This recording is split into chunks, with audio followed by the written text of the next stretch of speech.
Hello everyone, welcome back to the channel.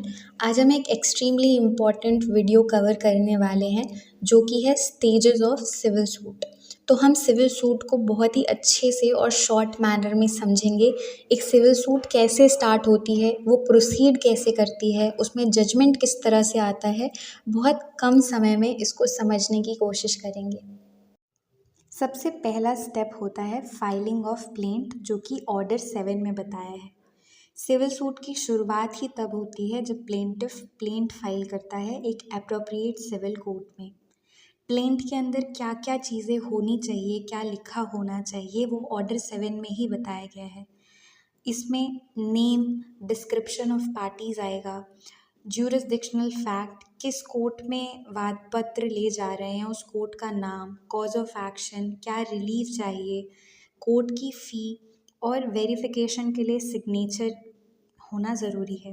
इसके बाद order 7 rule 11 के अकॉर्डिंग कुछ ग्राउंड्स बताए गए हैं जिनके तहत कोर्ट जो है उस प्लेंट को रिजेक्ट भी कर सकता है अगर कोर्ट को वो प्लेंट अप्रोप्रिएट नहीं लग रही किसी भी कारण की वजह से। सेकेंड स्टेप होता है issuance and service of summons, जो कि ऑर्डर 5 में बताया गया है।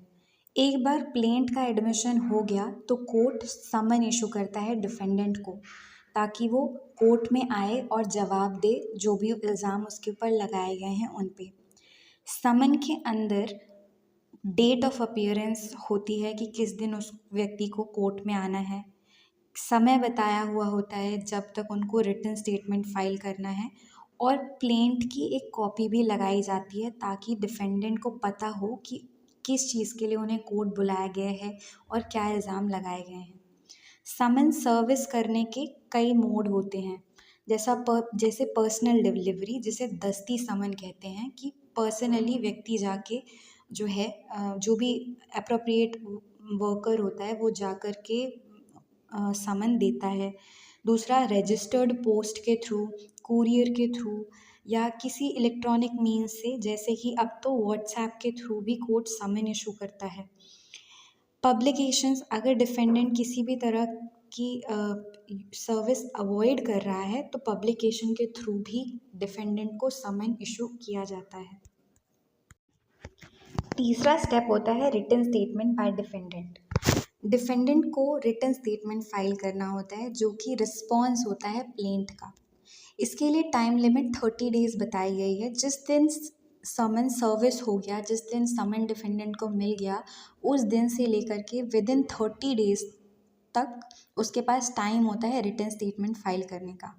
ये एक्सटेंडेबल भी है अगर डिफेंडेंट किसी ज़रूरी कारण से, जिसको कोर्ट कंसिडर करे, उस कारण से अगर वो नहीं आ पाए तो 90 डेज़ भी एक्सटेंड करेगा, पर ये अप टू कोर्ट्स डिस्क्रिशन होता है। रिटन स्टेटमेंट के अंदर जो डिफेंडेंट है उसको एलिगेशंस को स्पेसिफिकली डिनाई करना होता है। अगर मैं डिफेंडेंट हूँ, मुझे डिनाई करना है, तो मैं ऐसे नहीं लिख सकती कि नहीं नहीं मैं बिल्कुल नहीं मान रही जो भी प्लेंटिफ कह रहा है। मुझे हर एक चीज़ स्पेसिफिकली वहाँ पे मेंशन करनी पड़ेगी कि जी ये पॉइंट नंबर 4 में जो चीज़ लिखी गई है मैं इसको डिनाई कर रही हूँ।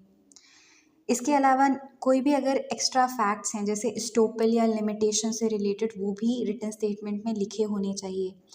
अगर कोई डिफेंस लेना है सेट ऑफ का या काउंटर क्लेम का, तो वो भी रिटन स्टेटमेंट में लिखा होना चाहिए।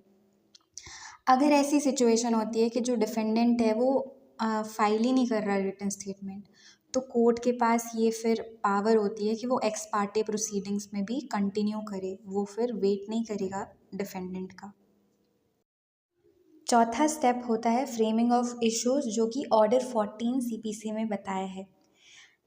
प्लीडिंग की प्रोसेस जब कंप्लीट हो गई, प्लेंट और रिटन स्टेटमेंट फाइल हो गया, तो अब जो कोर्ट है वो मटेरियल प्रोपोजिशन आइडेंटिफाई करेगा फैक्ट की।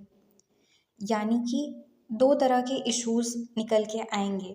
या तो वो इशू ऑफ लॉ होगा, मान लेते हैं कि जो सूट है वो लिमिटेशन की वजह से बार उसमें किसी तरह का क्रिएट हो रहा है, या इशू ऑफ फैक्ट निकल के आ रहा है, जैसे कि कॉन्ट्रैक्ट का अगर ब्रीच हुआ है। तो ये जब इशू आइडेंटिफाई कर लेगी कोर्ट, फ्रेम कर लेगी, तो इससे क्या होगा, कोर्ट का जो फोकस है वो ट्रायल की ओर अब बढ़ पाएगा। पांचवा स्टेप होता है admission and denial of documents, जो कि ऑर्डर 12 रूल 2A में बताया है।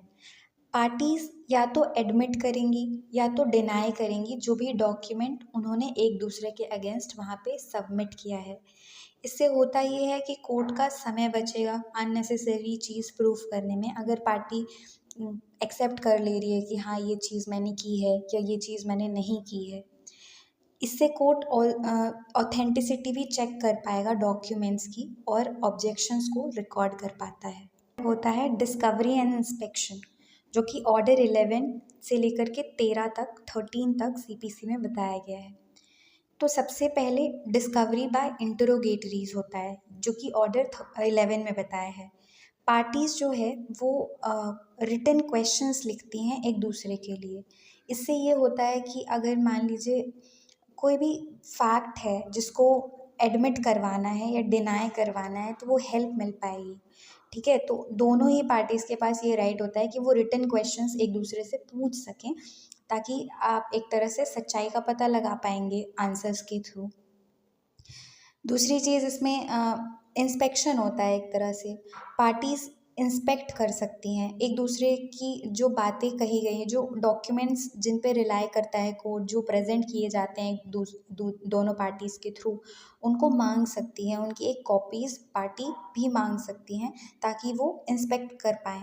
ठीक है, तो इससे क्या होता है कि एविडेंस मिल पाते हैं, या कोई भी तरह का झूठ जो है जो कोर्ट में प्रेजेंट किया जा रहा है उसको भी प्रिवेंट किया जा सकता है उसी समय पे, अगर उसका इंस्पेक्शन हो जाता है पार्टीज़ के थ्रू। तो एक तरह से यहाँ पे पार्टीज़ के पास थोड़े बहुत राइट्स होते हैं कि वो जो है जान पाएँ कि उनके अगेंस्ट क्या चीज़ प्रेजेंट करी गई है। सातवां स्टेप होता है examination of witness and evidences, जो कि ऑर्डर 18 सीपीसी में है। सबसे पहला स्टेज होता है प्लेंटिफ के एविडेंसेस का एग्जामिनेशन, जो कि ज़्यादातर एफिडेविट के थ्रू होता है। शपथ पत्र वो प्रेजेंट करते हैं कि जो भी हम कह रहे हैं कोर्ट उस पर रिलाई कर सकता है, और अगर वो वॉयलेटिव होता है, कुछ झूठ लिखा हुआ है, तो कोर्ट उसके लिए पनिश भी करती है। इसके अलावा क्रॉस एग्जामिनेशन कराया जाएगा, जो कि डिफेंडेंट जिसमें प्रेजेंट होता है, ताकि पता लगाया जा सके कि प्लेंटिफ जो है वो उसने जो भी एविडेंसेस दिए हैं वो सही हैं कि नहीं हैं। स्टेज 2 होती है डिफेंडेंट की एविडेंसेस की, यानी सेम प्रोसीजर जो प्लेंटिफ के ऊपर अपनाया गया है वही डिफेंडेंट में भी होता है। डिफेंडेंट के जो डॉक्यूमेंट्स होते हैं उनको एग्जिबिट्स वहाँ पे कहा जाएगा, और कोर्ट जो है उसकी ओरल टेस्टिमनी को भी रिकॉर्ड करेगा। अब आठवां स्टेप होता है फाइनल आर्ग्यूमेंट्स का। दोनों ही पार्टीज ओरल सबमिशन देती है कोर्ट के सामने, जिसमें वो यूजुअली अपनी प्लीडिंग पे रेफ़र करेंगी, जो एविडेंसेस उन्होंने दिए हैं या केस लॉज के थ्रू प्रेजेंट करते हैं। वो लॉयर्स ट्राई करते हैं कि कोर्ट को परसुएड करें या समराइज करते हैं केस को उनके फेवर में, और यही फाइनल आर्ग्यूमेंट होते हैं। नौवां और आखिरी स्टेप होता है जजमेंट एंड डिक्री का, जो कि ऑर्डर 20 में अच्छे से एक्सप्लेन किया गया है। सब आर्ग्यूमेंट सुनने के बाद कोर्ट जो है वो जजमेंट प्रोनाउंस करता है, या तो वो इमीडिएटली कर देगा जजमेंट, या लेटर किसी भी दिन या डेट जिसको कोर्ट पहले से अनाउंस करेगा। जजमेंट जो है वो एक रीजेंट डिसीजन है कोर्ट का, जिसको पार्टीज़ को मानना पड़ता है। इसके अलावा डिक्री भी दी जाती है। डिक्री जो है वो एक छोटा वर्जन है उसी जजमेंट का, जिसमें एग्जीक्यूशन की बात की होती है कि अब वो जो जजमेंट है वो कैसे एग्जीक्यूट होगा। मतलब आप इसको इमेजिन कर सकते हैं कि एक बड़ा सा जजमेंट जो मान लेते हैं कि कुछ 100 पन्नों का था, उसको कुछ 3 पन्नों में समराइज़ करके जब कोर्ट देगी। डिक्री जो है वो प्रीलिमिनरी और फाइनल दोनों प्रकार की होती है। तो प्रीलिमिनरी जो कि प्रोसीडिंग्स के बीच में देती है कोर्ट, जब है ना, बीच में अभी कोर्ट ने जजमेंट नहीं दिया है तब डिक्री देती है, तो वो प्रीलिमिनरी डिक्री होती है। और फाइनल डिक्री होती है जब लास्ट में सारे राइट्स और जो है लाइबिलिटी जब फाइनली कोर्ट डिसाइड कर देती है, तो वो वाली डिक्री होती है। तो इन 9 स्टेजेस के थ्रू हमने सिविल सूट को सिंप्लीफाइड मैनर में समझा कि वो कैसे कोर्ट में जाती है और कैसे प्रोसीड होता है, जजमेंट कैसे सिविल सूट्स का दिया जाता है।